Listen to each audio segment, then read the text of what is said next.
Good morning and welcome to our Leadership by Design annual town hall meeting.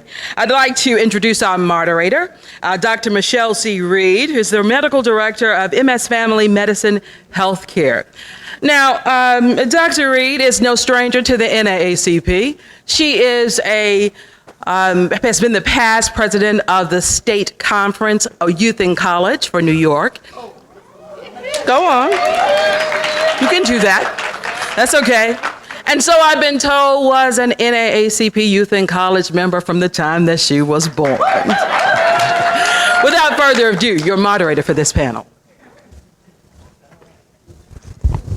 Good morning, everyone. How are you all doing? You can do way better than that. Good morning, everyone. All right, I got one standing ovation already. Thank you so much. I'll tip your wife later. I am so excited to stand before you all to really, I guess, jumpstart our day, but then also to bring some finality to everything that we've been talking to for the past couple of days. Our topic is going to be the status of the African American family. And we're going to set some ground rules. We're going to start off, and I'll have the panelists each talk for about 2 minutes about themselves, and then we're going to go into questions that I've come up with some of the audience participation. And the last half an hour, we are going to use that for questions. Now, I know sometimes we all like to take the mic and just stand there and talk and talk and talk, but this is not what we're going to do today.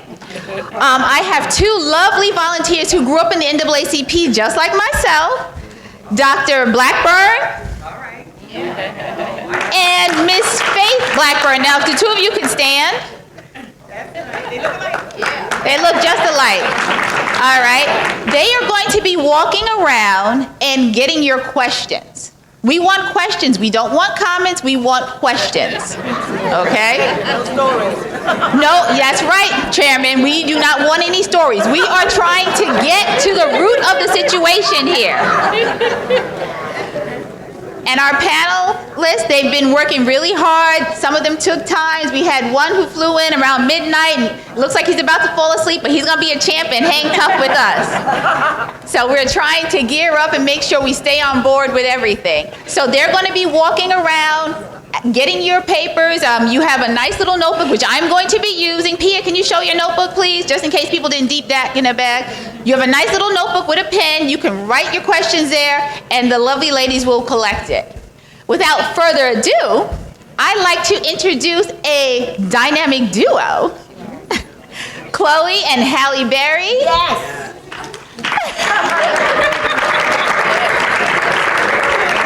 And these are two lovely, when I say beautiful, they're beautiful inside and out. And I think they're going to do 2 songs for us. And I mean, I fell in love with them last time. I don't know who liked them more, me or one of my sons. Hello, everybody. Hi. Are you all having fun? Yeah. I've been having so much fun this past weekend, and I'm getting a nice tan too, and I just love it. And we're going to the beach today. It's going to be so much fun. But today, right now, we are here with you all, and we are just so grateful and thankful that you all are allowing us to sing for you. And we would like to dedicate these few songs to Chairman Brock, and we just want to say thank you for inspiring us, and we hope you enjoy. So this first song that we will be singing is called God Bless the Child. And if you know it, you can sing along, but we hope you enjoy it.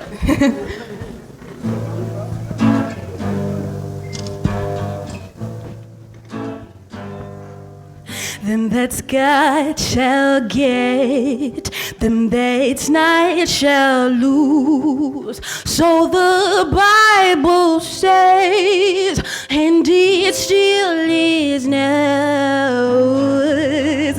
Mama may have, and Papa may have, but God bless the child that's got his own, that's got his own. Yeah. that the strong gets more while the weak ones fade. Empty buckets don't ever make the grade. Mama may have, Papa may have, but God bless the child that's got his own, that's got his own.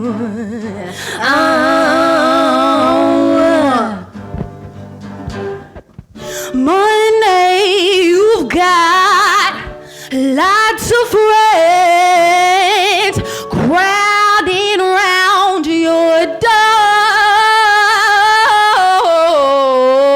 But when it's gone and spendings, they don't come round more. Rich relations give crust of bread and such. You can't help yourself, but don't take too much. Mama may have, Papa may have, but God bless the child that's got his own, that's got his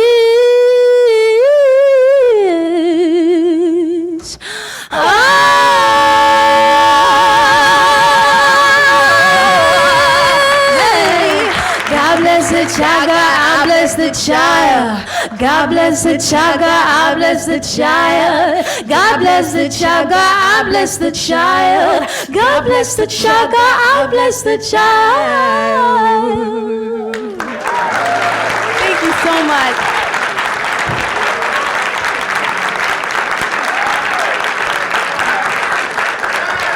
Thank you so much.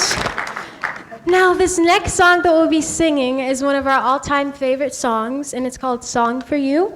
And if you all have a person that you love, then think of them and while we sing this song. Now, we would like to dedicate this song to our mother and father. Today is their anniversary. Right there. Yes, so we really, really hope you enjoy this. And yeah. Cool.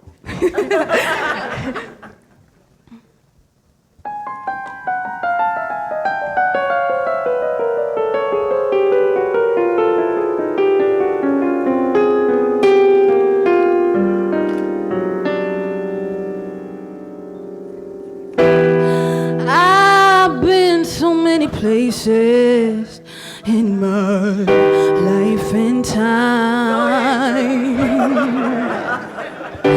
I've sung a lot of songs and I made some bad rhymes. Go ahead. Acted out my life in stages to 2,000 people watching. But we're alone now and I'm singing a song to you. I know your image of me is what I hope to be. I treated you unkindly, and darling, can't you see? There's no one more important to me. Baby, can't you see through me?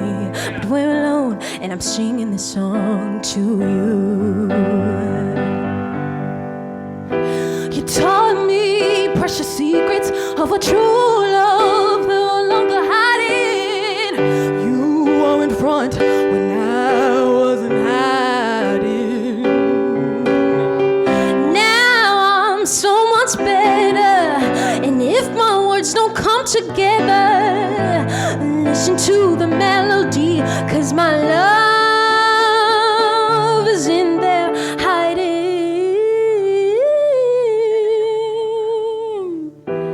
I love you in a place where there's no space or time.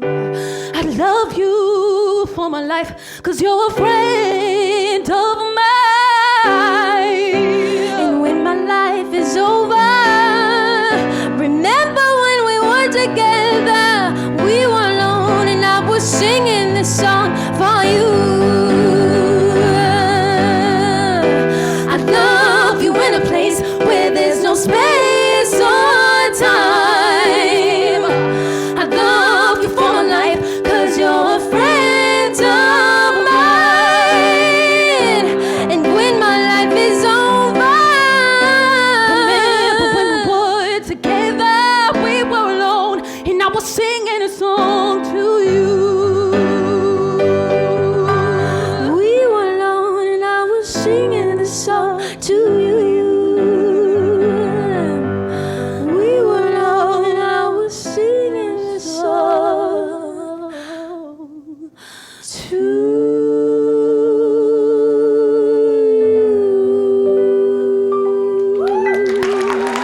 power down my phone, I received an email alert where someone back home, a 16-year-old, was shot and killed. So right away, as soon as something like that happens, it hits the air. But something like this, Chloe and Halle Bailey,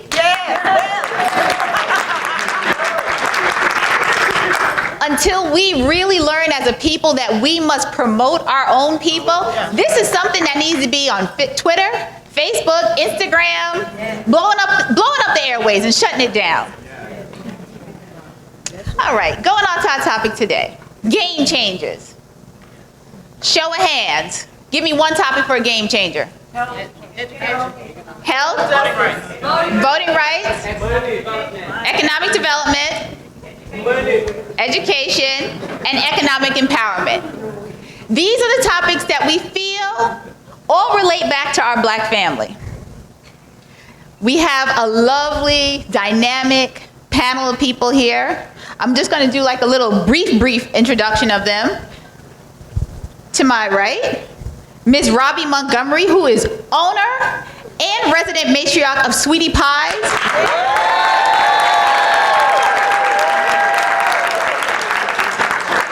Now, Madam Chairman, I might have to ask, this one time you're gonna have to listen to me now. We're gonna ask everyone to hold their applause until I introduce everyone, because we might be here for another 15, 20 minutes. She also owns Sweetie Pies at Mangrove. She's a single mom with a son. She was working 2 jobs, and she at one time lost her son to the streets. She went ahead and started her business so that her son would have a second opportunity at life, which is something we do sometimes as moms. As a result of her hard work, her business is Missouri's highest employer of ex-felons. Wait, hold on now.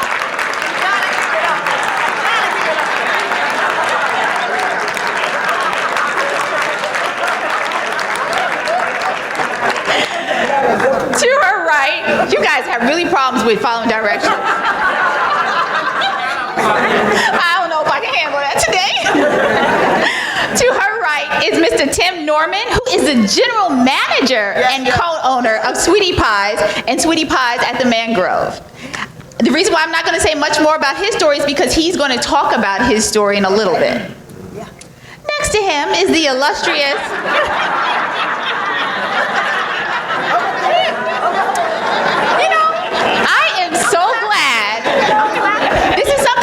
Yesterday, when you feel stressed, just shake your hands.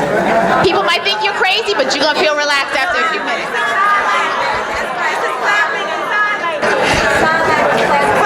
I thought they were doing the stress reliever. All right, so our illustrious Gwen Butler. She's a psychologist in private practice. She's a counselor of college students at Adelphi University back on Long Island. Yes. Even though she might look young in age, she is married for 11 years and the mother of twin girls. What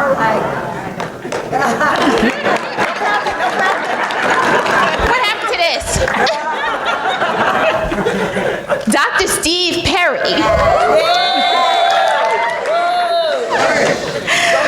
Founder and principal of Capital Prep Magnet School in Hartford, Connecticut. His school was recognized by U.S. News and World Report as one of America's best high school. He's the author of several books, and he's a columnist for Essence, radio, and for TV. Dr. Alduin Tark. Yes. Graduate of Morehouse College and the University of Michigan. He is a contributing psychologist for CNN, HLN, Huffington Post Live, and the Washington Post. He's a psychologist on Love Addiction, which was on TV One, and he was most recently a consultant for the NBI Combine on relationship management. Mr. and Mrs. Bailey, Douglas Courtney. Courtney is an executive recruiter for Randstad Corporation, and Douglas is a financial advisor at Douglas, and Their family together has embarked on this journey, raising 3 lovely children. Branson, you can raise your hand and stand too.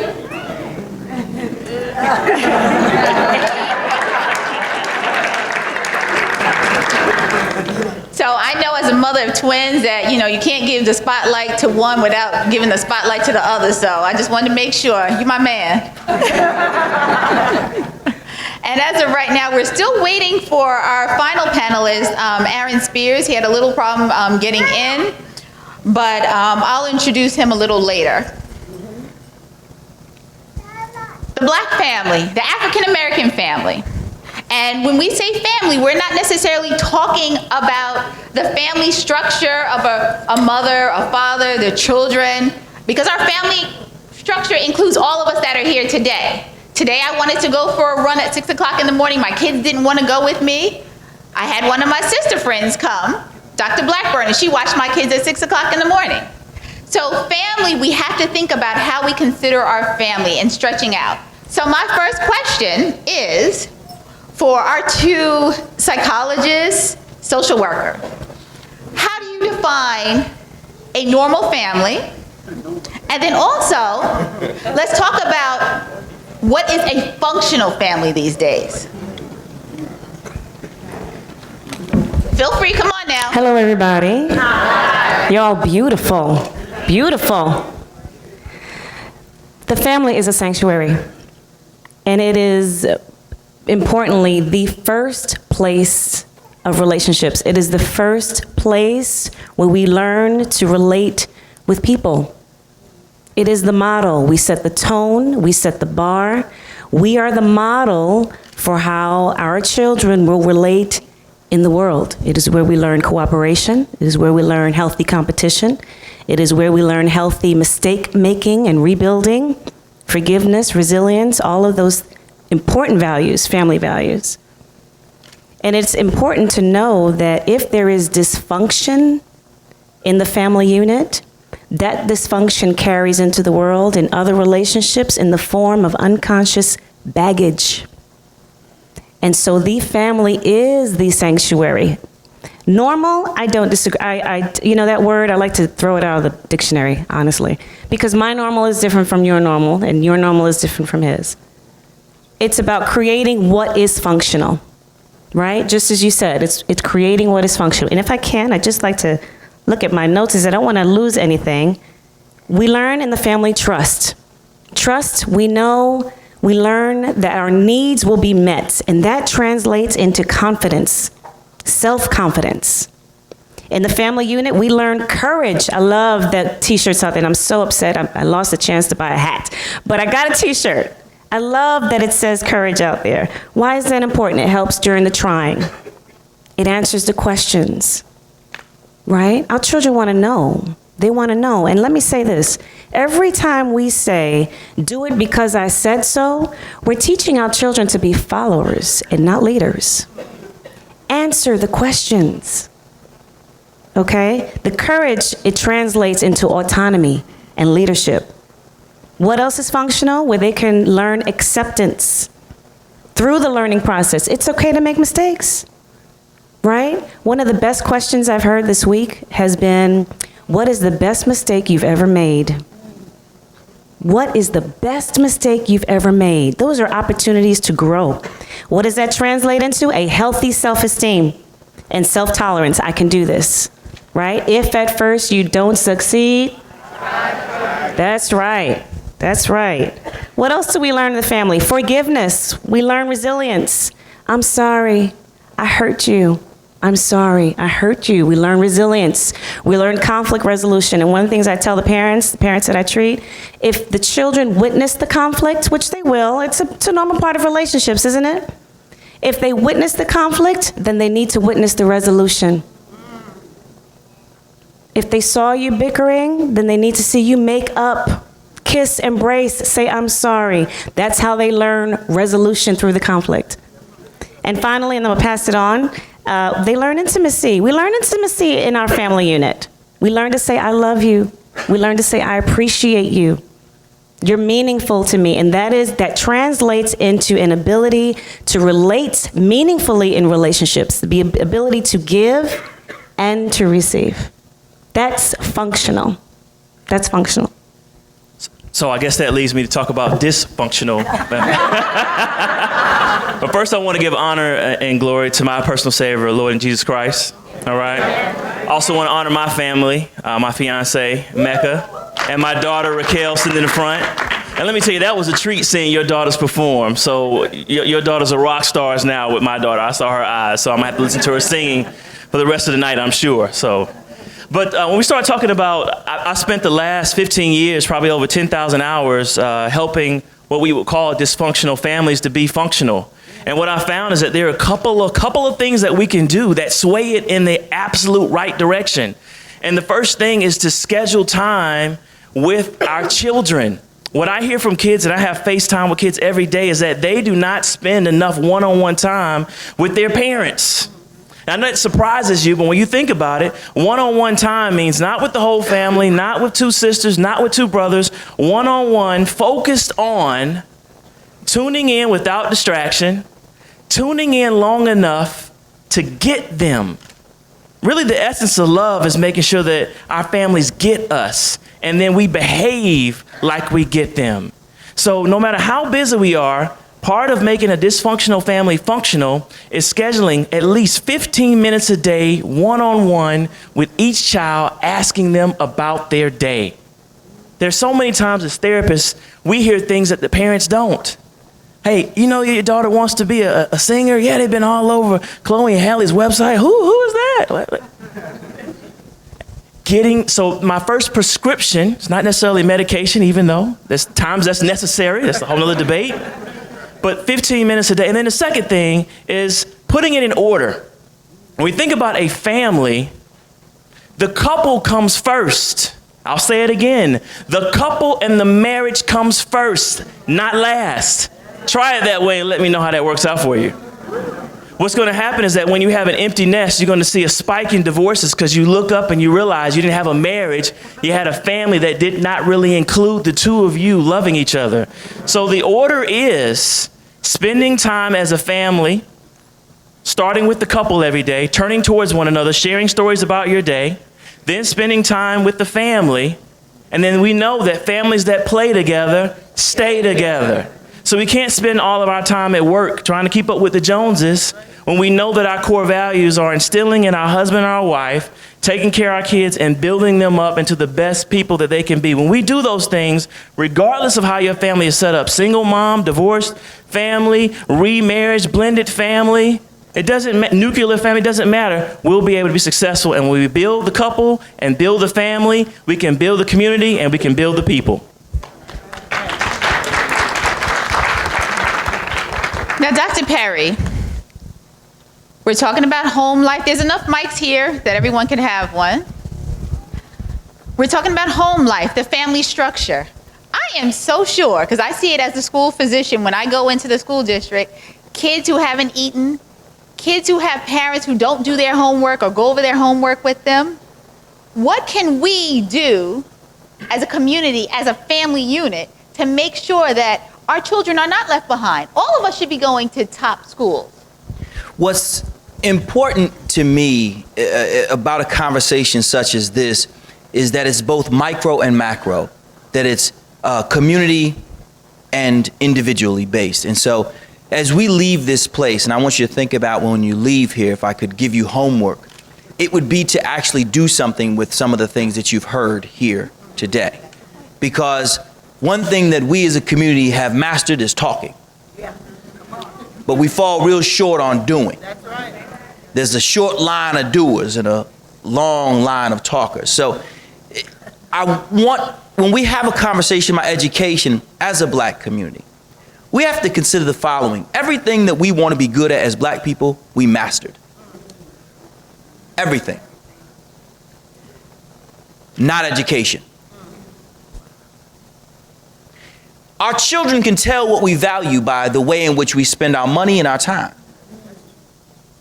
So if each one of us were to do an audit of our resources, that which you spend your money and time on, do your children know that education is the most important thing that you put out in your life? How many of the books in your home were provided by the school system how many of you have more money spent on entertainment than you do on education? How much of your time is spent in the school, around the school, and on school? One of the reasons why we fall so short when it comes to performance in education is because we don't put enough time into it. It's hard to be good at something that you don't spend a lot of time doing. The other side of it is this. This is the macro. This is the community. We're here as the NAACP. All card-carrying members, otherwise they will tackle you on the way out of here. They know if you paid your little money.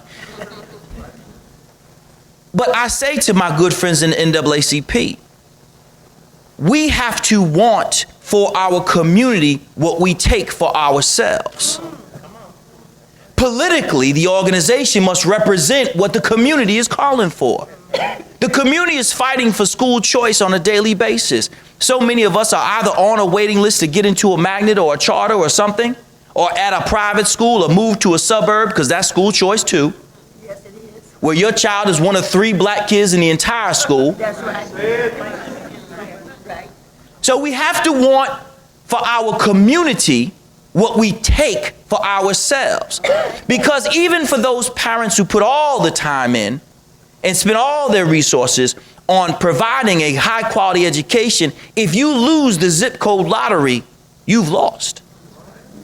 Sending children to failed schools doesn't make you a bad parent, it makes you out of options. So when we have the conversation here today, we have to think both micro and macro, individual and group, because that's what the NAACP is. It's people who've decided to come together to advance people who are colored. There you go. There you go. All right. And that aspect sort of ties into one of the things that we talk about, civic engagement. How do you get the parents to come out to the school board elections? How do you get them to come to the PTA meetings? I know for a fact one year, I think this past year, half the parents weren't even at parent-teacher night. And that's the time when you learn what your child will be learning, because the big push this year was Common Core. That's both ways. So it's we as a school, most of us as schools are not designed to welcome you into the school. I mean, that's real talk. If you were to go to your child's parent-teacher night, you couldn't all fit in a room. If there are 24 kids in the classroom, and at least every child was produced by at least 2 people,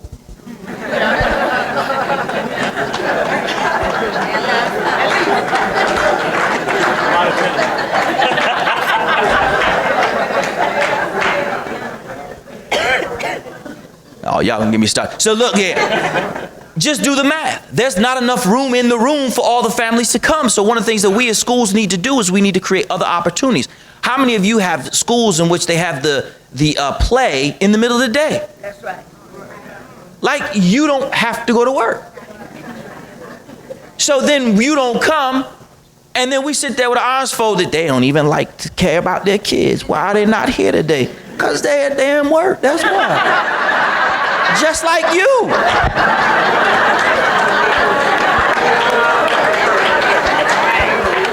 But on the same token, we as a community have to make sure that education is treated as a religion. Let me tell you what I mean by that. Because enlightenment, to get light, is to learn about yourself. Even when we think of God himself, we think of him as what? Light. And when you become smarter, they say you're what? Bright. And when an idea comes to you, a light bulb goes on.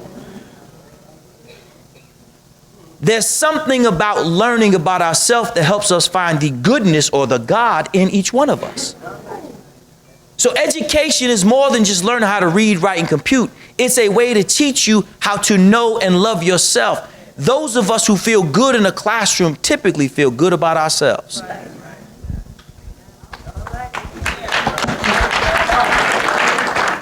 And since we're talking about the brightness, seeing that in children, the family right here on the front row, I see that in them. Mr. and Ms. Bailey, Courtney, Doug, how do you all do that? Well, hello, everyone. Hi. First, I'd like to thank my daughters for that beautiful song for our anniversary. Oh. And, baby, I want to say happy anniversary. I love you very much.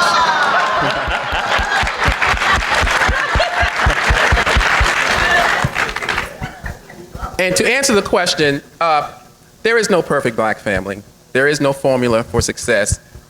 All we can do is pray and try again. That's it. We're going to encounter hardships. We're going to have trial and error. And we just have to pray and try again. We have a unique perspective because we're in business with our children. Branson, he's a photographer. Chloe and Hallie, they're entertainers. And we actually went through the process and we formed a corporation with our children. By doing that, I think we have a unique advantage to teach them more about things that I think we adults should know as well. For instance, we teach them that they're the product, we're the managers, we get 15% after expenses, and it's a business. And because it's a business, I think it will help them when they're 18 and 19 years old. And when we decide to move out of the way, they will be able to run their own business. So because of that, and because we try to make these girls and my son the focal point of our everyday life. I mean, we're together all the time. We work at home. They're homeschooled, except for Branson. Branson is in a regular school for a couple more years because it's important. The social structure is important as well. Education, like Dr. Perry said, we cannot stress that enough. Education has to be done at home as well.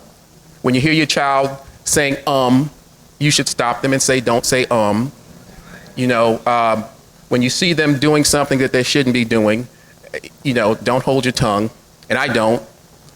And the beauty of it is, when you do these things, they feel secure that you're always there. And when they feel secure, then they have the opportunity and their mind is free to be able to figure out what they want to do. So from that perspective, you have to keep God first. You have to stress the education.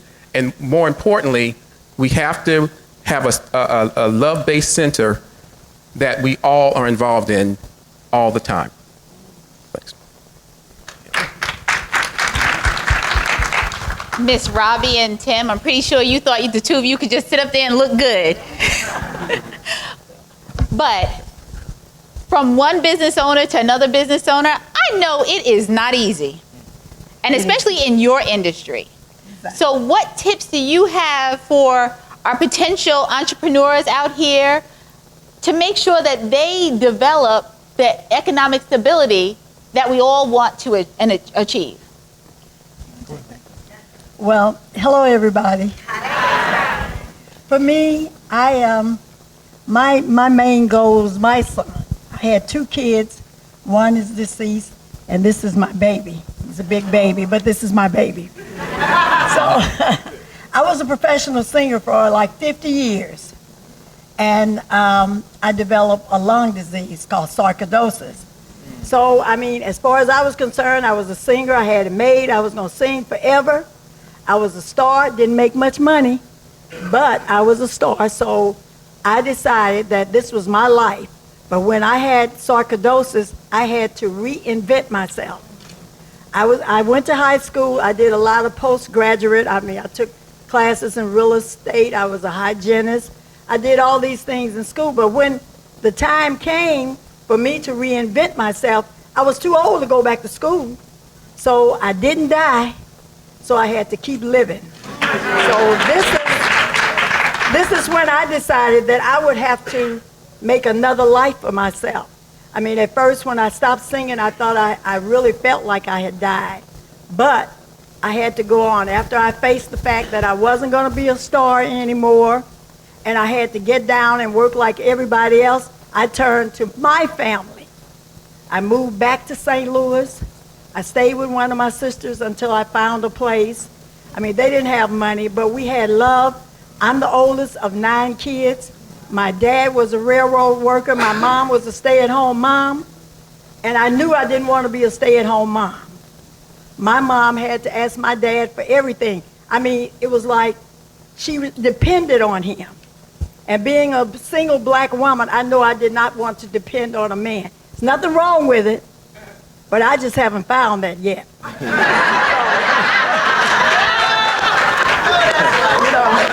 I decided, you hear your girlfriends talk about their boyfriends or their husband, how good they are to them. And I'm like, are they telling the truth? I haven't found that. So I'm like, well, I got to get up off my rusty dusty and keep going. And that's what I did. My mom was an excellent cook. And when I was in high school, I took commercial cooking. Now they call it culinary. But when I was back there, it was called foods and commercial cooking. So I decided to do what I know my second best. In the 60s, I was a singer with Ike and Tina Turner. We traveled. Everything was segregated. I mean, everything. We had to eat in the back of the room, eat at the bus station. So I decided that I would not eat in the bus station if I didn't want to. So I bought me a hot plate and a little skillet. And so I would cook on the road for everybody. So when my health got bad, I decided I would do what I know best, cook. My mom was an excellent cook. My son, I got a long story, so I'm not going to tell it all. My son, we were together from day one. I rode him, put him on my lap. He was the best baby that you could ever ask for. All of a sudden, when he got to be a teenager, when he was 9 years old, he wanted to go to Harvard. I'm like, how am I going to send this kid to Harvard? I ain't got no money. But when he got to be a teenager, I lost him to the street. This was devastating. A lot of people don't know what a parent goes through when their child goes to jail. I've had brothers that was in and out of the system. I watched them come home. They didn't have a life. They couldn't get a job. Everybody was down on them. So when my son went to prison, I'm like, well, I'm going to make a life for him. So when he comes home, he won't be one to go back. Now, I hire ex-offenders, but I don't want to hire you. I want you to go get an education so you don't have to come to somebody like me that has pity on ex-offenders, because my son was one. So when my son came home, I lived like 10 years. When he first went to jail, that's when I opened my restaurant. So when he did 10 years and he came home, I brought him into my business. My sisters work in my business. Without my family, I would not be able to be here today. They didn't have money to help me, but they all work in my business today as a support system. My family supports me all the way. I could say, oh, I'm going to make 20 of these flowers. And they like, oh, go do it, girl. Do it, girl. You can do it. So that's my glue.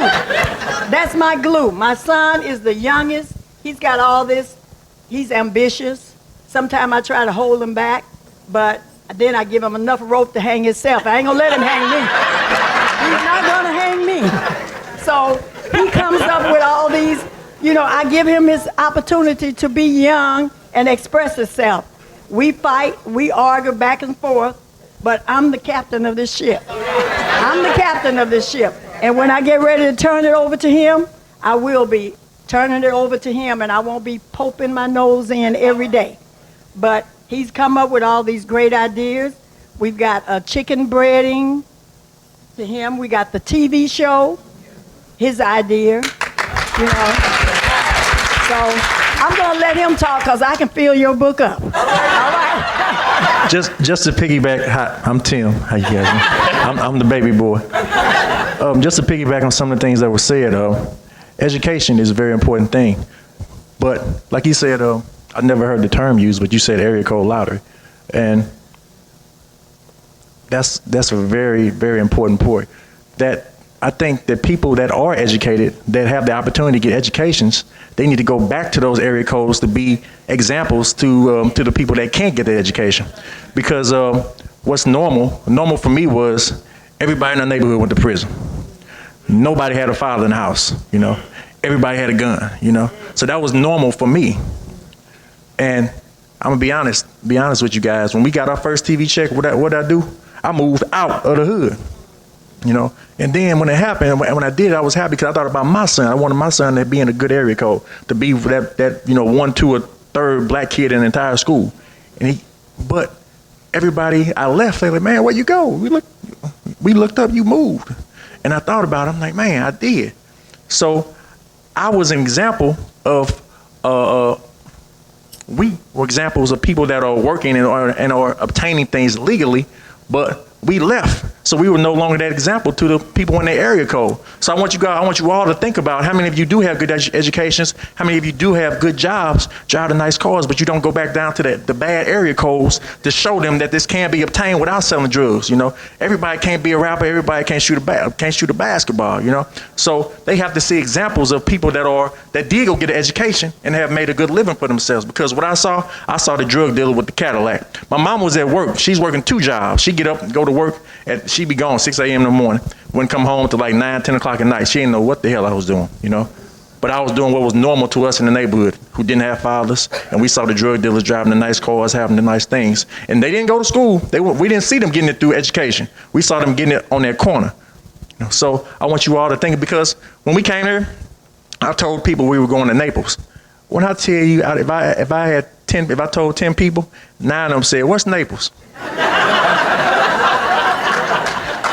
You know, but all everybody here, they could afford to buy that plane ticket to come down to Naples. You guys need to go back to those area codes and tell them, you know, explain what Naples is, where Naples is, you know, show them a map, give them be that light to show them that they can do it without being on that corner, you know. And I want to, Hold on.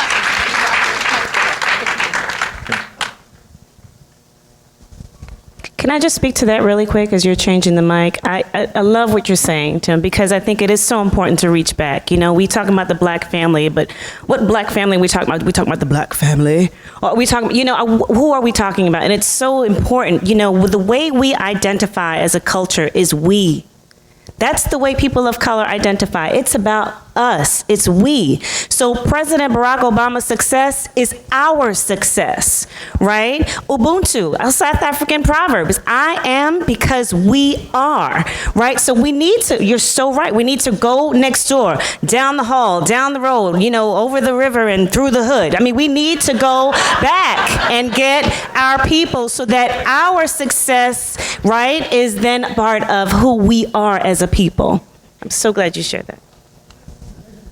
I would like to say, even though I am a product of a school district that was predominantly black, I still live in my neighborhood. And I find it rather interesting when the kids come up to me and they say, "Oh, so you don't have a Mercedes?" I was like, "No." "You don't have a Maserati?" I said, "No." "You don't have a BMW?" "No, I have a Mazda." But that's something that they need to see, us in the community. I'm going to turn it over to you, Miss Barbie, because you're getting ready to say something. I wanted to say, when I was younger, I went to listen to a man. I've always listened to motivation speakers. I like signs that are motivating. When I pass the churches, I see something positive. But we as black people, we all got something that we could do and be successful.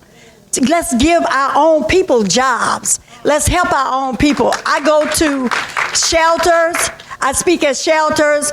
I got this one lady that worked for me. She wrote me a letter. She had been in prison. I mean, all the prisons in the world, they think I can hire them. Some of them I do. She wrote me this letter. I read her story. She said she had just gotten out of prison. She worked. She was a cook, and she wanted to come to St. Louis and work for me. Well, I don't like to import people because that makes me feel responsible. I'm a little punk when it comes to hiring and caring about people. If I bring you there and you don't work out, I'm gonna take you home and take care of you. So I don't do that. I don't do that. But so many people come to me and say that I inspired them. I mean, this is so uplifting. I mean, little me, how did I inspire you? Because I reinvented myself. I'm 73. I broke my wrist roller skating. I'm still doing things that I want to do. So if we as black people get together, do something. I know some of you can cook better than me. This man said to me, "Some of you can cook better than Kentucky Colonel. Why don't you have a business?" That stuck in my ear forever. So when I had to reinvent myself, I did that. Some of you can make cookies better than Mrs. Field. Where's your cookie place? Let's do these things so we can help each other. I speak in shelters. I take to the homeless. If you come in there, you say you're hungry, I'm going to feed you. I ain't got no money to give you, but I can feed you. So if we help each other when we see we're down, falling down, then, just inspire each other. As black people, let's get more business and hire more people, and I'm a product of a restaurant. I worked in a restaurant. Now I got my own. So if we do this as people, I think we can help the community. When I was growing up, I never saw a school closed. In my city, we got so many schools that's closed. I never heard of such. So we can do some of these things to reinvent our neighborhoods and bring money and people back together. Behind us, we have the full screen. Everyone's tweeting, sending Instagrams, social media. Dr. Perry, what do you do, or how do you instill in your students the importance of watching what you say on social media? And before you answer the question, and you can take it either way, I need to introduce one of our panelists who just came up. Thank you very much for coming, Mr. Spears.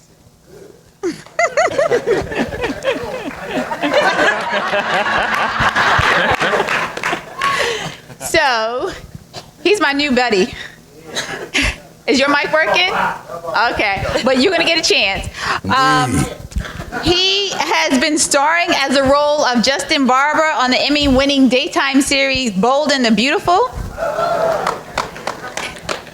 He's currently starring on one of my favorite shows, Being Mary Jane. We'll also try and delve into that when we talk about social media and the image that we project among ourselves. He grew up in Washington, D.C. His parents, of course, instilled a sense of pride and high expectations. He attended Delaware State, where he was a double major in computer science and math, and he also played football. Yeah. All right.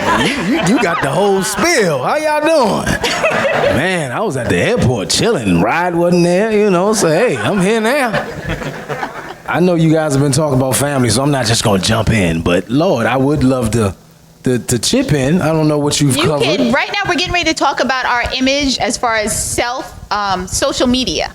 Oh, social media. Some of y'all need to stop snapping them selfies and putting yourself all up on, hanging out and carrying on. Got your breasts and your tushies. Come on, good Lord. I mean, can you get discretion? You got to be aware that this, social media doesn't go away. You know what I mean? So it's like, all right, you snapped that selfie and you thought you was cute that night when you had a couple of glasses of wine, and then your 3-year-old is now 17, and he like, Mom, it's still going to be around. So, be conscious of that. Be conscious of the images that you put out there. Man, it's amazing how data is collected. I mean, data is one of those things that companies pay big money for, and it's not just your name and your telephone number, but it's everything about you, your likes, your dislikes. It's amazing how you could be doing something on the computer. You just bought a new pair of shoes. You're like, girl, they're so cute. And then all of a sudden you get on Yahoo, and then a whole bunch of ads keep on popping up about the same pair of shoes. You're like, how they know I like those shoes? Well, man, they're collecting your data. So by all means, be aware of that, and try to project yourself in a positive way. I mean, I look at some of these sites, it's crazy the things females are posting. It's like, yo, and you looking for a man, and no wonder you can't find a man. Stuff you posting.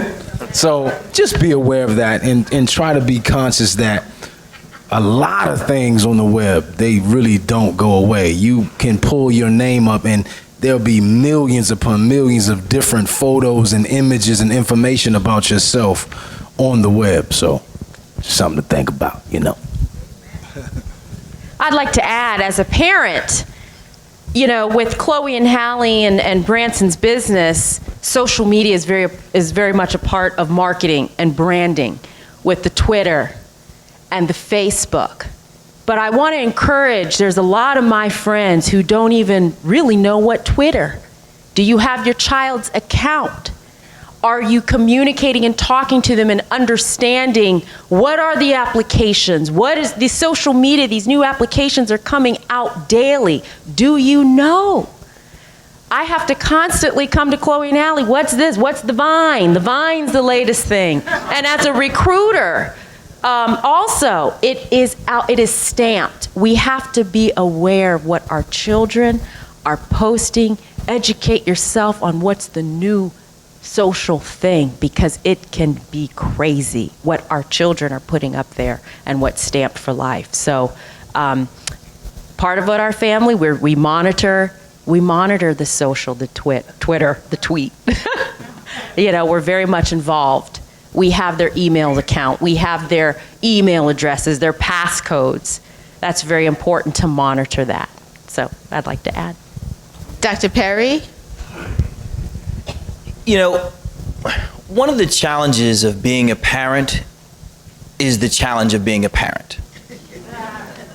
And so many people who are often on the other side of the desk can make you feel like you're bad at it. And as a parent who will grab a fistful of shirt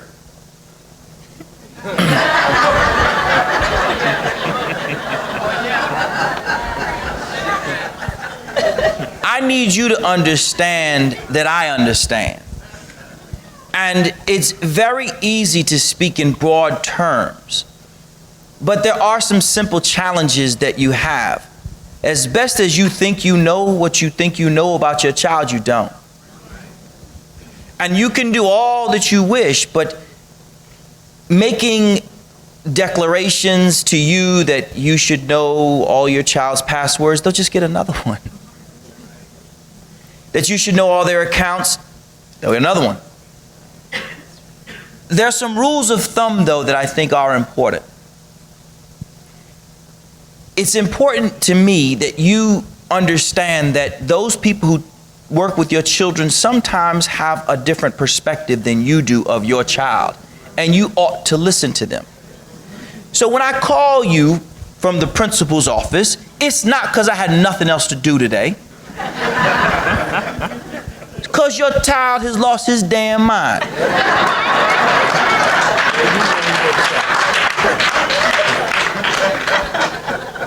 And just like you went to work today to do something, I went to work today to do something. It wasn't to hear about your child, just it wasn't for me to hear about your child. And so you coming in there on fire telling me, well, I know my child. You think you know your child. You know the child that you want to know.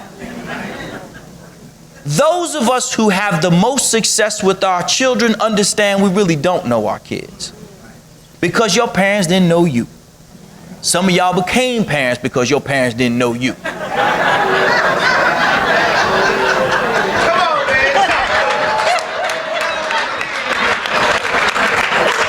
See, y'all mess around and give me one of these things and then things happen. It's not really my fault. You gotta understand, that's your fault.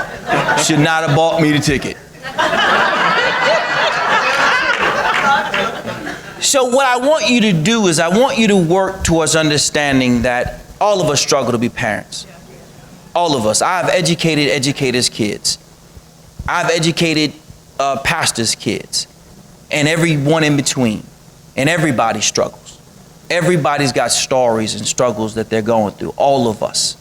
Especially in the black community. And so I'm not here to judge you as a parent, but to give you some access to some information that may help you.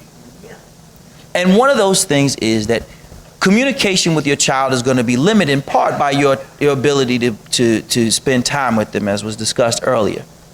But you do need to communicate with them. One of the problems that we have as a black community is we're far more violent in our communication than we realize. Shut your damn mouth. I'ma kill you. I'ma strangle you. You talking to a 4-year-old.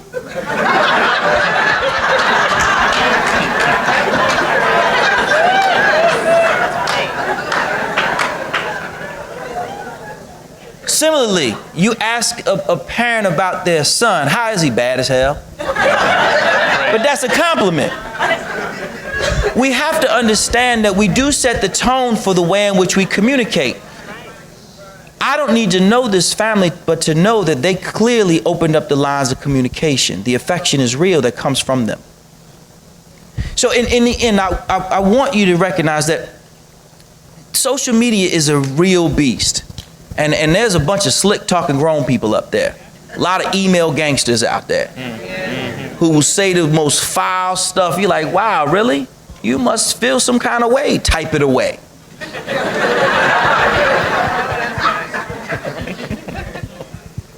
Well, our children, unfortunately, do not understand that.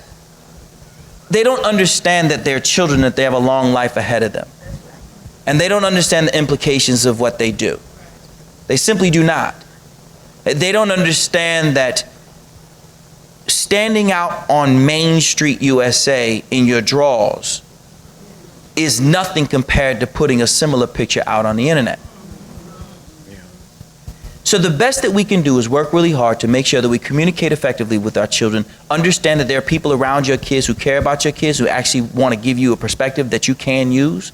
I can't tell you how many times I see mothers in particular out there fussing with a volunteer coach. He is a volunteer. This brother's not getting paid 50 cents to coach your no-talent son.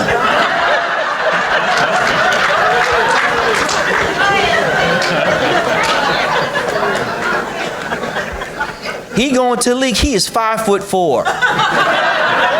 The league of what?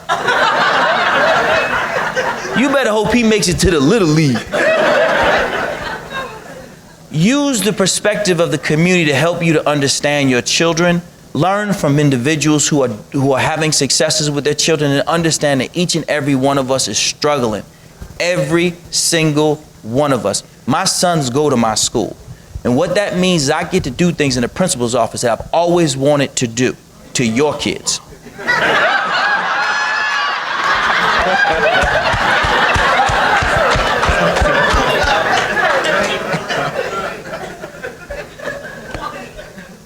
But the reason they end up in the principal's office is because they've lost their damn minds too. I need you to understand, I open my chest up to you to let you understand that just because we're up here, we're just up here. The word expert is often used, but overstated. We are all trying our very best to raise our children our very best. And as we see among the families represented here, this is the black family, right? Some of us go, some of us go, some of us go. We need to help each other. And that's the last part. It's real easy to look at somebody else's child who's struggling, and somebody else in your family who's struggling, and judge them. You know you're not helping them by that. So I'm not even going to tell you about them, but even worse, you ain't helping you. There's nothing good that comes out of you looking down on somebody for struggling to try and raise kids. If a thought at all comes to your head that there's trouble, then reach out and try and help somebody.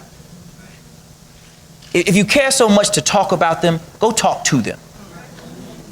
Where I grew up, the way I grew up, somebody said to me, if you ain't gonna say it to them, you better not say it.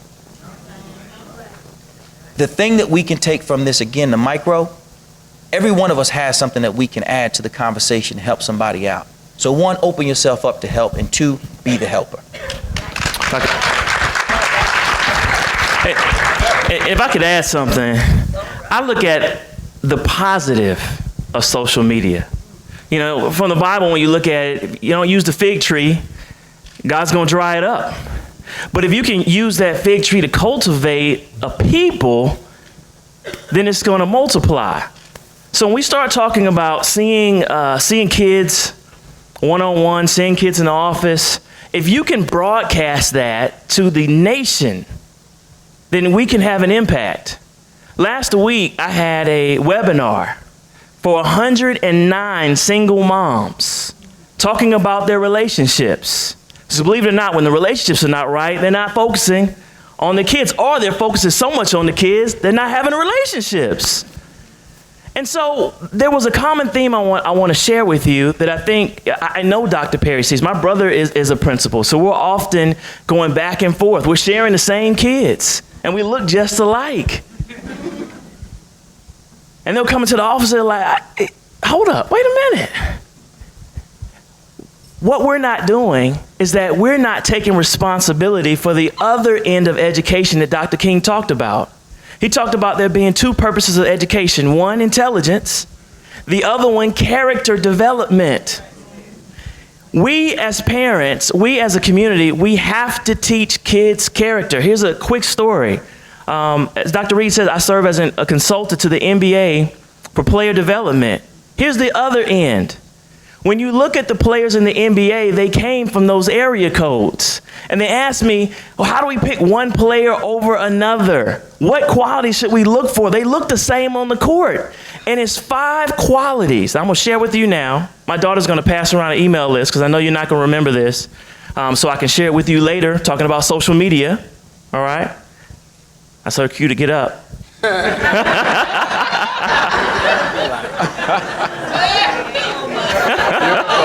That's right. I will be brief. Here are the 5 qualities that we have to teach our kids. What they did was they looked at the world's most successful people and they backtracked and they looked at, these are the 5 qualities that make people successful. Number 1, ambition. Your kids should be ambitious. If you ask them what they want to do and they say, I don't know, you need to stop. Kids go to school with no ambition. What's the point of going to school? Because they're supposed to? We don't go to work because we're supposed to. We go to work to get paid. Okay? I know we love what we do, but pay someone. Stop paying someone and see the dedication. see what happens. Yeah, have an all-volunteer staff and see how long that lasts. Okay, I'm going to stop. All right. So ambition, they should not only pick their career, but shadow that career. What they see is what they'll be. So we go to area codes. I used to talk to them, and they'd say, you don't know. So I take them out of the area code, and they come down to Morehouse. And when they walk around Morehouse, they're like, I've never seen this before. Unfortunately, they're still sagging their pants, but I'm like, well, at least they have a book in their hand. Seeing is believing. Number 2, professionalism. Please don't come to me and say my kid has a right to sag their pants. No, they don't, because that's unprofessional. Professionalism means showing up for the job that you want, doing your homework, turning it in. You don't get it, you go to tutorial. You don't fall behind. The qualities of a successful teacher, they don't let the kids fall behind. They stop right then and there, catch them up. Public schools, for the most part, let kids fall behind. Number 3, integrity. Teach kids to do the right thing. You can raise kids up and give them all the best private school. Don't focus on that character and see what happens. Number 4, resourcefulness. And this is who we are as a people, but it has to be taught. Just because you don't get the answer the first time, figure out how to get it.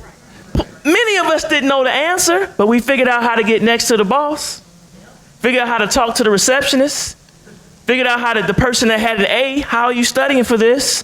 Teach our kids to try things 3 or 4 times before they fail. Our kids fail faster than ever now. The resourcefulness is not there. And then number 5, and this is the most critical, this is what NBA looks for and spends millions of dollars on. Resiliency, grit. Teach our kids to have grit. That means that no matter what happens, whether you're diagnosed with a disease, whether you go to prison, whether you have to jack your own sons up in the office, no matter what's happening on social media with your daughters, and I certainly know what you're talking about with them being mean, teach them to bounce back anyway. My daughter, I'll talk about it for 30 seconds. She's in gifted class with all boys for math. And there were, you know how boys are. You don't get it. You don't know it. And she started crying. And we had a little conversation. You done crying?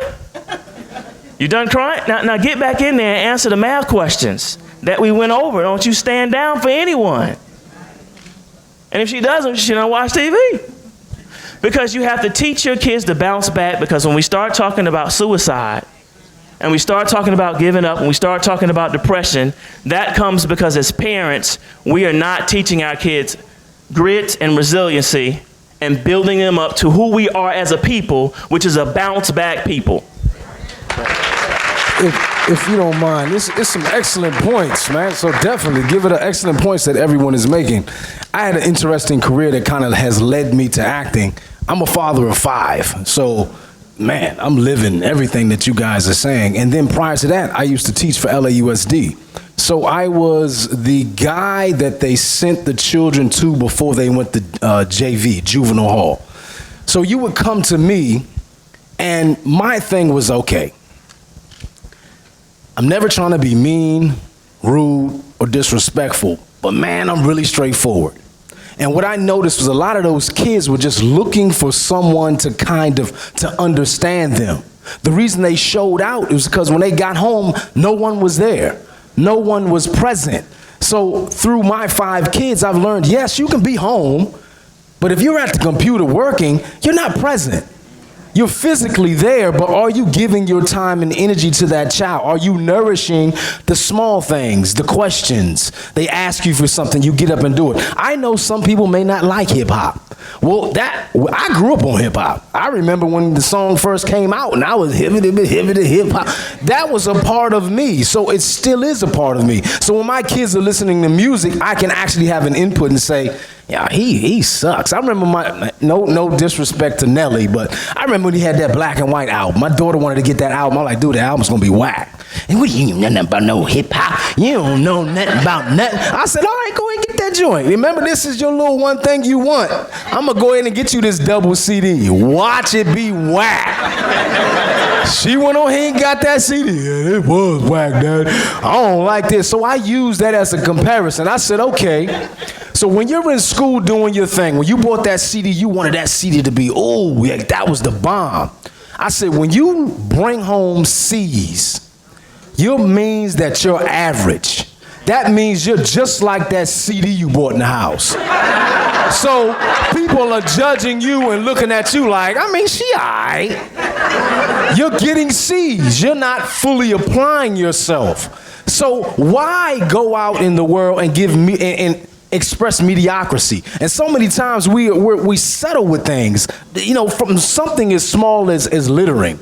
In our communities, man, come on, dude. Littering doesn't grow out of the ground. Graffiti doesn't grow out of the wall. So why do we accept that?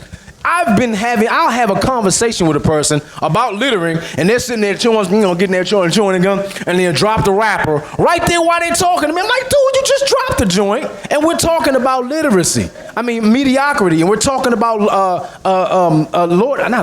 littering. I don't know where my mind went there for a minute. So to bring that full circle in terms of the kids, they were so used to the mediocrity that they were getting in LAUSD, they never had anyone that was going to be invested in them. So you know what? Although you Mr. Man or Mr. Graffiti, you Mr. Tagging everybody's walls, let me break it down to you in a real perspective. Okay, you say you and your moms and them, you leave your shoes on the porch. Okay, if you come out tomorrow and I then tagged your shoes up, are you going to be mad? Well, yeah, you tagged my shoes. Well, that's how the gentleman feels when he comes out and you've tagged his wall. You've now created, now what do you think looks better? A clean wall or that wall with the graffiti, the clean wall? So what is it that you are trying to prove by leaving your name there? You could prove so much more if you applied yourself in the classroom and you raise the level of who you are as a person and you commit to doing and being somebody out there in the world instead of trying to tag up walls and cuss out this person and miss the girl trying to be dude chick. Yo, why don't you just be you? And until I realized that, you know what, these kids have no one to turn to. No one is really invested in what their interests are. What makes them tick? What makes them smile? Like, no one really broke down the vision to you like that? That's why you don't get it? Yo, you just keep subtracting like every time, dog. Just put the little subtraction joint. It's easy. But no one took the time. No one was present with them. So until I made the investment in the kids, was I able to make the investment in my own career. Because one day my wife called me. I was on the phone, I'm teaching. Once again, harsh language. Man, you better sit your, man, hey, look, hey, all harsh. So I get back on the phone, she said, well, who in the hell are you talking to? I said, I'm talking to these knucklehead kids, they tripping, they think I'm gonna be going for. She's like, yo, you've lost your mind. Like, you're talking to other people's kids, one, and two, these people are putting their lives in your hands. So when are you gonna take the time to reinvest in them? And until you make that commitment, you'll be in that classroom for the rest of your life. That weighed heavy on me. Like, man, I had to think about that. Like, wifey might have a point. I ain't trying to stay in this classroom because I wasn't digging that. I didn't come out here to be a teacher. I'm trying to act. I invested in those children for about a year. And the day I got laid off from LAUSD was the day I knew I had graduated to the next level. I knew I would never have to go back into the classroom again because I gave my all to those kids. And in return, they gave their all to me. And to this day, they still Facebook me. They still tweet me. Mr. Spears, you changed my life. I didn't realize that I was changing their life. I was, at the time, just trying to get out the classroom to go live my dream. But guess what? Everything you do in life affects the next person. It's like the butterfly effect. So now some of these kids are into beats. The same dude that was tagging walls, he's now doing production, making beats. The one is going to be an engineer. One's a preacher. I'm like, yo, you were bad as hell, dog. Well, maybe you could do some heckified preaching because you've been there and you've lived it and you come 360, bruh. But man, I salute everything that the gentlemen and the women are saying up here, and we really have to learn to take our families back. Because that same knucklehead child you call home, and I used to ask you, do you want the LAUSD version or do you want the real version? Come on. Like, you don't, it's a part of them you don't know, but you know what you got at the house. You ask, you looking at me like I'm crazy. You know what your son is. You know what your daughter is. So let's get down to the real. You know how they are. So that's why I'm calling you. So can we start there? And then the funny thing is, a lot of them, the kid is bad, and then come walking through the door. You like, well, God dang, I see why he is where he is. Look at you. As you say, they're a reflection of who you are. They're mimicking what it is you do, what they hear, what you say, how you implement yourself into life, your wherewithal, your goal, your passions. How do you tackle your everyday life? The last thing I'm gonna say, I used to ask them this question. What is it that your mother does? What is it that your father does? Well, he's, he works on cars. My mom's a maid. And I was like, so is that what you want to do? Nah, man, I ain't trying to do that. So explain to me right now in your present day in life, what are you doing to not be that? Because you're living in a fictional future or a non-existent past. The only thing that exists is right now. You can't try to pick up a pencil. You either pick it up or you don't. So you're either going to change your life around now or you're not. I totally believe we need to take our families back, and it starts in the household. It starts with the mom. It starts with the dad. We got to go back to school and step up. We've had a lot of powerful ideas, concepts, but at this time I have a few questions, and I want each of the panelists to think about what they want to say in conclusion. I'm giving you 30 seconds, and you'll have and I have my little timer going, so 30 seconds, okay? But our first question is for Ms. Robbie and Tim. How do you manage family stress and conflict when you have a family-owned business? And also, how do you effectively manage your employees who are family members? For me, I'm kind of strong-headed, and I think it's my way or the highway. And I'm the only one can do it right. But being sensible, I do realize that everybody's got a voice and they have opinions. So I respect my family members. I listen to them. I see what they have to say, especially my son, because he's got a million ideas. And I give him an opportunity to express himself. But in the end, I sit back. If it works, I congratulate him and I let him know, well, you did a good job. If it doesn't work, I don't want to tell you what I tell him. I think communication is key. Sometimes when in any workplace, people don't really effectively communicate to let each other know that we are all trying to help each other. We're all trying to push each other up to a better, to the next level.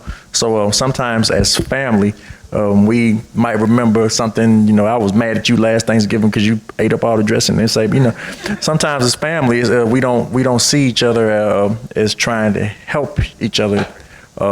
So I think one of the things that we do to effectively is we have to remind each other every once in a while that we are trying to work towards a common goal and do better, I'm sorry. I also treat my family members as employees, and it's on a professional level. Like my son has all these assistants. I don't have an assistant. And his assistant tells my family, my people, what to do. And I get on them. How can you let somebody come in and tell you what to do when you didn't talk to me? they work for me. He's got his own employees. So I actually just go as if it was somebody else. I correct them and they correct me. So we communicate, and that's how we run a family business. Okay. 20-second answer.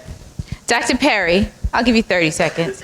How important is it for African American men to teach our African American boys? And then I want you, if you could sort of piggyback, or anyone can jump in. How do you fight with an educational system that's failing our children? And they put in note that there's a school district that has a 38% graduation rate. Y'all gonna make me talk about the NAACP for a minute. So, I think it's important that good teachers teach children, regardless of color. African American men who are good teachers, and African American men. So it's vital to make sure that we work really hard to make sure that people who want to be in the classroom are in the classroom. I think that was a very honest answer the brother said, which is he got to a point where this didn't want to be there anymore. Versus people who feel like they get to stay there till they're ready to go. That's the first part. The second part is the NAACP in particular must revisit its stance on schools of choice. It has to. You cannot have a community that is clamoring to get out of the worst schools in America, begging, borrowing, and stealing, black women going to prison because they lied about their address. Mm-hmm. It's wrong-headed of the NAACP to be focused on what the teachers union is telling you is important, when the black community is saying full throat, we ain't going to those schools. At our school, it's not a charter school, it's a magnet school, and it's a desegregation school. And many families, because the streets, as they say, the streets be talking, people understand that if they're white, they have a higher probability of getting into some of the magnet schools. So Jaquan is white, Tanisha is white, and I ain't gonna tell them that they're not. And I'm not the police, so I'm not calling to tell somebody that they don't live where they said that they live, because each one of us would do exactly the same thing. We as the NAACP must recognize that we can no longer experiment on children. We cannot hope that ed reform will take shape at some point. When you do lose the zip code lottery, what that means is you go to school in which there's a school that's 2 blocks from our school. There are 2 children in the 8th grade who can read, write, and do math on grade level. There are 50 kids in that class. You are not going to tell me because those children were born in that zip code that they're just dumb. We are 2 blocks away from them. 50% of our kids come from the same neighborhood. 100% of our graduates go to 4-year colleges.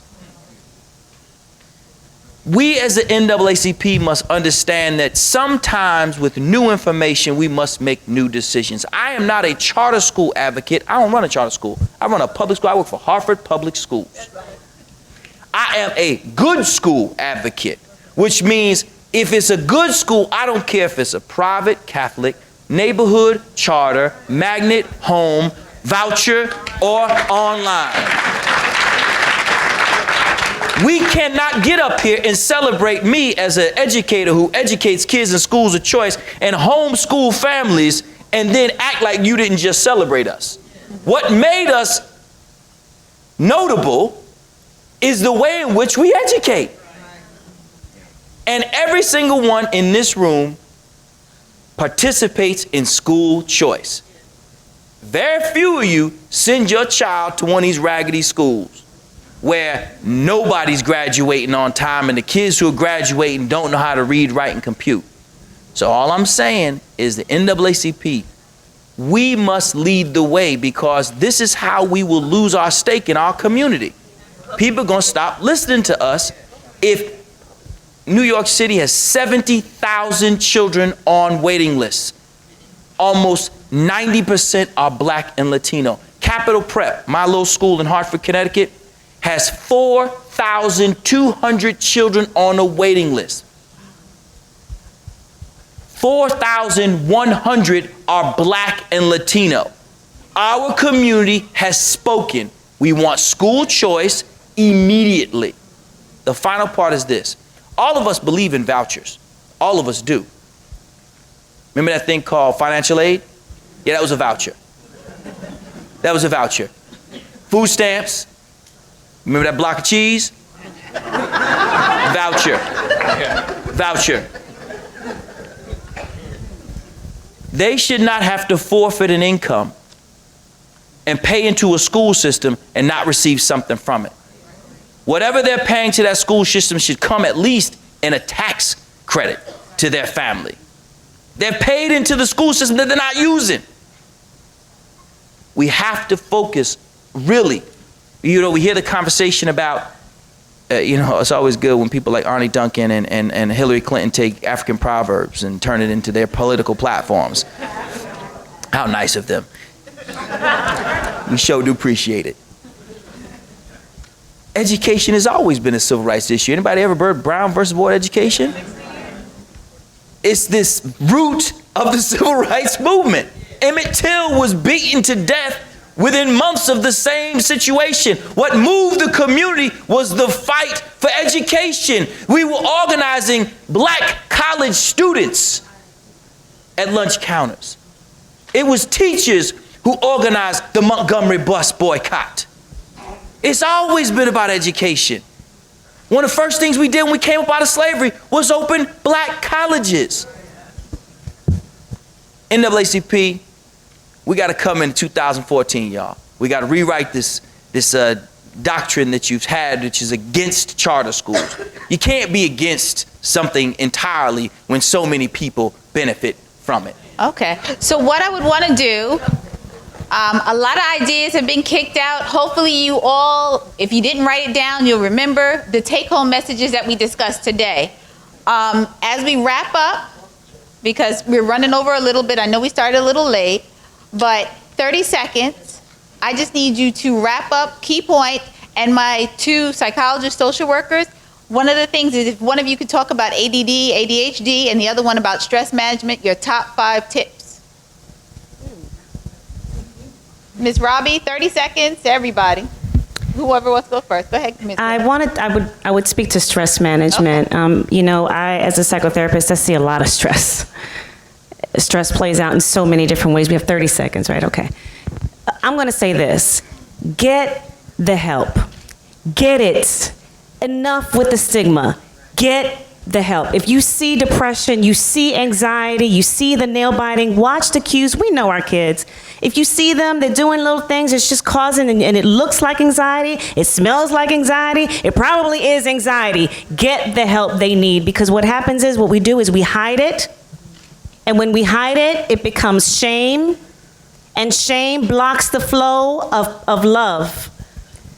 Shame blocks the flow of personal love. And we don't want that for our children, because that's what contributes to self-esteem, right? And a high level of self-confidence. Get the help that our children need. Enough with the stigma. All right, Ms. Robbie, 30 seconds. I just want to say I'm for family. Support your family. Uplift them. If you see your neighbor doing bad, help them out.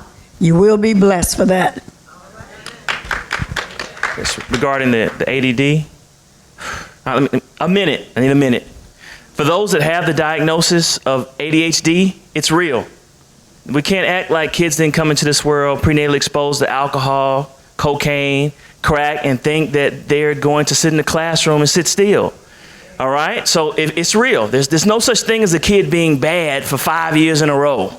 Oh, I'm just being honest, because what happens is when your kid really does need the medication and you don't give it to them and nothing else has worked, they end up in the juvenile court. And then they get it anyway once they're assessed. And then they start doing well, but now they're 3 grade levels behind. So that's one thing. The other end, there are a lot of kids that are diagnosed with ADHD that are not ADHD. So it's a complicated art. So I'm gonna give what I think the NAACP can do, 2 interventions. Because I'm a motivational doer. We have to do something. I don't have the liberty just to talk. Clients pay me to get results. Number 1, after school tutorial. Kids are going home to parents that can't read and write or they don't understand it. And when the kid asks for help, we say, figure it out. And then they go back to school and the teacher says, figure it out. And then they fall behind and they think that they're unintelligent. But what if we each went back and took over a school with just 10 people and said, after school, we know you're going home, parents are at work, I'm going to help you out with your homework to help you get it. I don't know a single kid that would, well, I know some. Most kids would not say no. They would say thank you. And then we can change those schools. Until we change the whole system, you can take a dysfunctional school from sitting down and helping them to learn how to read and being positive. The number one thing that we do to ruin our kids' self-esteem is that we're overly critical. There has to be a ratio of 5 positives to 1 negative for self-esteem to improve. That's why a lot of our kids don't want to read to us, because we tear them down. We gotta keep moving. And then the second thing is use the men's ministry within church to mentor 12 boys. That's how the gospel was spread. We have a men's ministry in every church. Make one of their responsibilities taking 12 boys after church. Parents want you to keep them. Okay? And mentor 1 on 12 in a group. Kids want mentors, and that way we'll always have the manpower, the people power, and those guys can guarantee that they'll have mentorship every week, 1 on 12. It's good to spread the gospel. It's good enough to save our boys. All right. Tim? Wow, 30 seconds is hard. I think people just need to care about someone besides themselves. And outside of the household, because how many times do you see someone walking down the street, or you walk past someone, you don't even speak. People don't even speak nowadays, you know. So I think people just need to stop being so selfish and think about what they can do to help other people. I'm not saying go out and, you know, give your whole life away or open your wallet, but just start caring a little more about the next man, because it will come back to you in the long run. Dr. Perry? Back to the micro. Mothers, kick these grown behind men out your house. Drag them through the living room where they took prom pictures and throw their butts on the stoop that you still have to beg them to shovel. You cannot baby our boys anymore. Let them be men. You want a man in your life? Go get you one.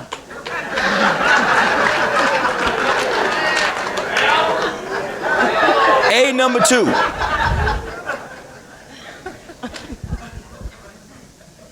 Every man who is not taking care of his children, I hope you have a miserable day.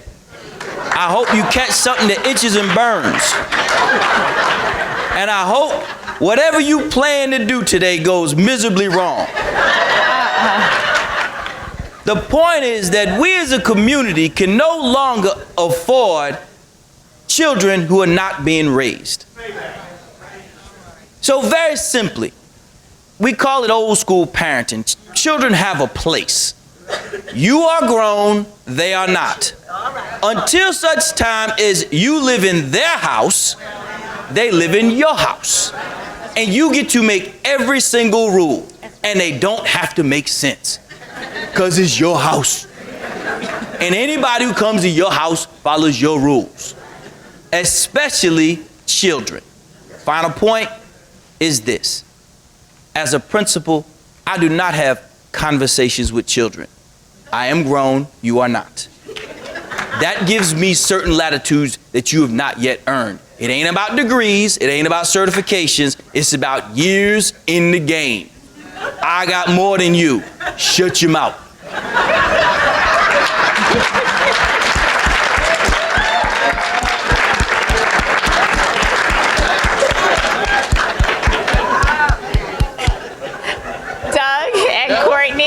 Okay.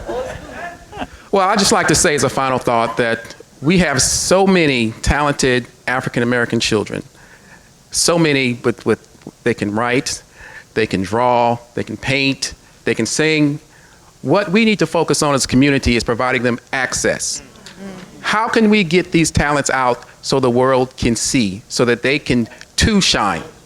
That's one of the biggest problems I see. We have bad kids. I was a kid, I was bad, but we also have those talents in those bad kids. And we have to focus on getting those out. If you have a child and they draw, tell them to put it on the internet. Tell them to sing and put it on YouTube. Try anything to get their messages out. It will empower them.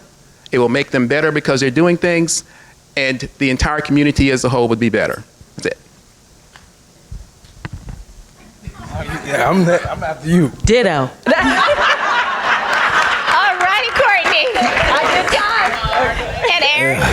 Imagine that you don't live once, and the things that you do today affect how and if you were to come back tomorrow. When logic is high, when emotion is high, logic is low. What you put in to yourself and your kids is what you will get out. Okay. And on that note, I would like to thank our illustrious panel for all of your thoughts, your ideas, and our prayer definitely is for you to go back home. Take what you heard, because what was the point of you coming if you're not going to share all the information that you've just heard? One of our panelists, Dr. Perry, does have to leave, so he might not stick around, but I think the rest of the panelists will probably stay around for a few minutes. I'd like to have our lovely chairman come up. All right. She said, no, we're going to keep rolling. But thank everyone for coming.